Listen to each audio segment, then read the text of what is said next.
Y aquí es donde, por ejemplo, ya que mencionaste lo de la fórmula, en noviembre del 2008 nace la fórmula, perdón, en septiembre. Pero el 28 de noviembre del 2008 le agregaron factores en el mismo decreto de economía para aumentarle factores. Y el 19 de febrero del 2009 le hicieron otro aumento. O sea, yo creo que hay una cosa que es importante que la población conozca. La actual fórmula para calcular el precio de referencia de los combustibles, el actual ministro de Economía la tiene lista desde hace más de un año. Desde diciembre de 2009. La tiene lista, construyó la institucionalidad y la infraestructura, porque a esto no solo es la fórmula, sino que la capacidad para darle seguimiento. Y yo puedo decirles con propiedad que esa fórmula está engordada y que hay una serie de factores que si se eliminan podría significar 31 millones de dólares adicionales al año. Y que ahí es donde tenemos que ver nosotros claramente que una cosa son los impuestos, que es lo que le va al Estado, otro es lo que le va a las importadoras, distribuidoras, y una mínima porción a las gasolineras. Pero ¿quién paga todo el baile? Lo pagan los consumidores. Y cuando Claudio mencionaba un poco de los precios, yo me permití al 11 de marzo los precios en Guatemala, Honduras, Nicaragua, Costa Rica y El Salvador. El Salvador es el segundo en tener los precios más baratos. Quien los tiene más baratos ahorita en ciertos rubros es Guatemala. Por ejemplo, para dar una cifra, en Nicaragua el diésel está a 4.28, cuando en El Salvador estaba a 3.95, la regular a 4.48, en El Salvador 4, etc. Entonces, el punto fundamental es ¿a dónde está el dinero? Entonces, yo sé que la fórmula de referencia no es la panacea, pero sí empecemos por sincerar precios, porque miren, la actual fórmula no solo depende de los precios de importación, de los costos de internación, de los fletes locales, de los márgenes, de los impuestos. Mire, el gran problema es que la actual fórmula tiene márgenes fijos que no están respondiendo a la realidad del mercado, y dentro de los rubros que se incorporan para calcular el precio de importación, hay una serie de parámetros que se le han introducido a lo largo de la fórmula que la han engordado. Entonces yo creo que lo primerito es sinceremos la fórmula para que sea una referencia de mercado, Ricardo, porque en El Salvador no hay precios regulados. Pero no solo eso, yo creo que también debemos de hacer referencia a los componentes más importantes y su porcentaje en la fórmula como tal, misma que termina descansando en la persona consumidora. Es decir, aquí hay dos elementos que confluyen. Uno, cómo está funcionando esta cadena de producción y distribución, en donde prácticamente hay oligopolio que afecta finalmente a la persona consumidora, y por otro lado, los dos caminos que puede optar el Estado de El Salvador a efecto de paliar esta problemática que ya la tenemos encima y que no es primera vez, ya ha sucedido en el país. Una que tiene que ver con lo que estamos conversando acá, con la posibilidad de transformar esa fórmula existente y que tiene una serie de componentes que evidentemente terminan afectando a la población salvadoreña, pero también hay otras alternativas desde la perspectiva de decisión estatal. ¿Y esta fórmula va a beneficiar al consumidor hoy? Esta fórmula actual no beneficia en lo absoluto a la persona consumidora. La que está guardada, me decía hay Ricardo, que aplicarla. está guardada. Yo creo que si optamos por ello, hay que aplicarla. Si no Tiene un se año de aplica, estar lista, de decisión política, si nada está más. lista, si está lista y no se aplica, ¿por qué no se aplica? El ministro Dada lo ha dicho públicamente, que él está listo y que la decisión y el documento está en Secretaría Técnica. De acuerdo, eso es lo que ha dicho el ministro. De acuerdo con lo de la fórmula, pero yo creo que nosotros estamos solo tocando un punto que no necesariamente es el más importante en cuanto a lo que es la crisis del petróleo. Claro. La crisis del petróleo realmente hay 5 elementos que nos garantizan que el petróleo no va a dejar de subir. Y el petróleo, la proyección que yo tengo de acuerdo a los organismos internacionales que persiguen esto, es que el petróleo va a llegar en promedio puede llegar a $121 este año. Ese es el tema. Bueno, ¿por qué? ¿Cuáles son? Entonces son 5 puntos que los voy a decir brevemente y los podemos desarrollar después. Primero, el mundo, la humanidad, llegó al máximo de extracción del petróleo en el año 2010. Del año 2010 para acá, o sea, ya a partir de este año, este gráfico demuestra lo que le llaman el pico. Aquí tenemos nosotros... De forma más moderna me lo está mostrando Claudio acá en su teléfono. Bueno, yo que soy más empírico, aquí está, el 2010 fue el año donde se produjo más en la historia de la humanidad petróleo. Nunca más se va a volver a producir tanto, porque ya no dan las reservas mundiales. O sea que venimos en una caída, con el agravante que cada vez vamos a ir dependiendo de petróleos más caros. Petróleos de alta profundidad en el mar y petróleos pesados, cuyas reservas fundamentales están precisamente en Venezuela. Esa es una parte.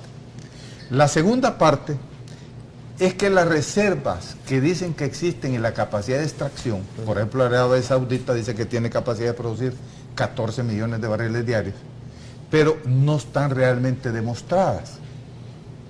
Entonces eso hace que se combine entonces el problema de la capacidad propia de la humanidad de extraer petróleo con el problema de la especulación sobre el manejo que hacen los productores y los distribuidores.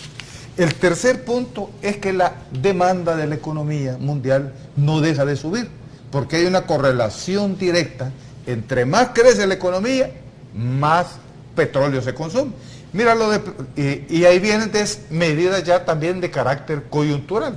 La crisis que tuvo el capitalismo y que todavía la tiene y no la ha resuelto, bajaron la economía, bajó el precio, pero la tendencia es a la alza. Nosotros lo dije, en este libro está dicho, la introducción está analizado acá, este tema del petróleo, dicho que el peligro que llegue a $200, $300, que no lo vamos a resolver. ¿Cuál es el otro elemento? Son las crisis coyunturales. Japón, por ejemplo, ahora, Japón tiene 12, estructuras atómicas de generación de energía eléctrica que le da el 12%. Aparentemente ahorita puede haber una bajada porque la economía de Japón se va a congelar, pero por el otro lado, como va a tener que sustituir lo atómico, y la única fuente alternativa que tiene es el petróleo, lo más seguro es que la demanda de petróleo de Japón va a subir. Y como ya la economía ya no extractiva ya no da más, la tendencia de petróleo al final por parte de Japón va a ser subir, así como China sube, la economía crece. Entonces nosotros tenemos una tendencia al alza. ¿Qué se puede hacer? ¿Qué se puede hacer? Por último, ahí voy. Por último, es las especulaciones por las coyunturas políticas. Libia. Las especulaciones financieras. Claro.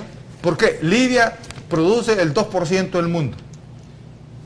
Bueno, podemos sustituirle. La capacidad de reserva de producción adicional inmediata, que está fundamentalmente centrada en Arabia Saudita con 3.5 millones de dólares diarios, este 4 millones, que tiene el mundo más o menos, que puede reaccionar rápido.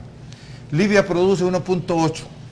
Si Libia entra en una guerra civil, que es producto de todo un armado estratégico de los Estados Unidos y los países europeos de apoderarse del petróleo del Medio Oriente, porque ellos quieren ser los que se garanticen que son los últimos que se van a quedar sin petróleo en el mundo, porque hacia eso vamos, ¿verdad?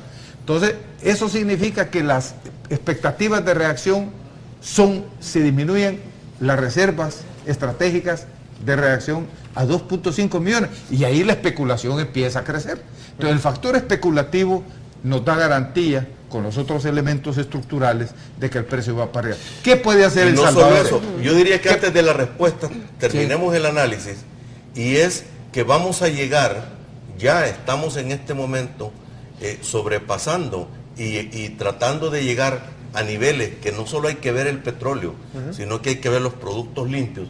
Yo me permití traer un gráfico que no sé si la producción lo tiene ahí, en la que vemos nosotros cómo el pico que tuvimos en el 2008, durante la crisis, y cómo se comportaron los combustibles, ya lo estamos llegando a ese rebote. O sea, ese rebote lo hemos tenido en los alimentos y ese rebote lo estamos teniendo en los Es combustibles. que acordémonos que estamos en la economía. ¿Es este? No. No. Estamos en ¿No lo tiene listo? Hay uno... Pero acordémonos que estamos en la economía del petróleo. El petróleo tiene que ver con todo, con los alimentos, Ese es- con la viene medicina. de Es la cascada, siguiente, viene esa es de la del la- Es la Salvador. siguiente, es la siguiente. Esa es la del Salvador. Vamos a ver. Vamos a ver si nos la pueden poner para que nos explique mejor. La siguiente gráfica es Esta de acá. esta es. Aquí Precios no so- internacionales aquí- del petróleo y derivados. Exactamente, Ok. mire, ahí está del año 2000 a marzo del 2011. Entonces vemos nosotros cómo el petróleo crudo de Texas, que es la línea negra inferior, tiene ese comportamiento. Miren el 2008. Lógicamente la gasolina regular y especial es la que presenta ese pico, con esa mayor elevación. Pero hay un fenómeno bien interesante, lo verde, que es el diésel, ¿Sí? está llegando a los niveles de la gasolina, ya sobrepasó a los niveles de la gasolina regular y luego va a la tendencia del especial. Ya O sea, hablando de ese pico. ese que pico está- fue en el está 2008. cursor ahí, donde está el cursor. y luego después, más en el extremo derecho, ahí es la tendencia que ya va en marzo del 2011. O sea, eso es lo que está ocurriendo en el mundo. Está- Y en el gráfico anterior, para que tengamos una idea, en el gráfico anterior, ahí está la situación del último año en El Salvador. El anterior, vamos a ver. El anterior Anterior gráfico, gráfica.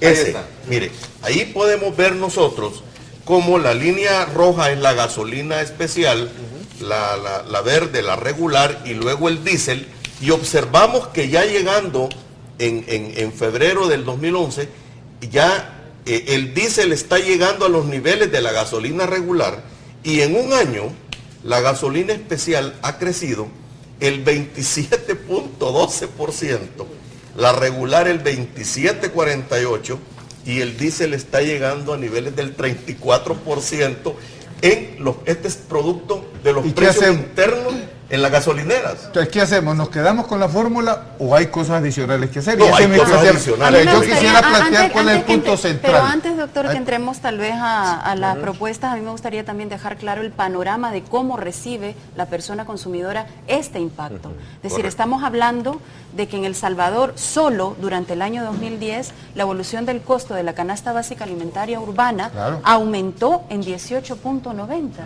Es decir, estamos hablando que hubo un impacto única y exclusivamente al costo de la canasta básica alimentaria, esto sin meter servicios, ¿no? Con el tema de la canasta básica alimentaria rural, también hubo un incremento que es mucho más grave desde la perspectiva que es mínimamente menor, pero obviamente el impacto hacia la capacidad adquisitiva de la acordamos- zona rural es todavía y más que fuerte, ¿no? a ese costo de la canasta básica rural hay que ponerle que el salario de un campesino es $97 al mes. Exactamente, entonces el impacto es muchísimo contra más fuerte. $131 solo de alimentos. Tú Ese sabes que en aumento la en parte alimentos rural es lo que está muchísimo más diciendo es fuerte. mucho más delicada que en el área urbana. Exactamente, el Miren, impacto en el es área más- rural más directo. el valor de la canasta básica es superior al salario mínimo.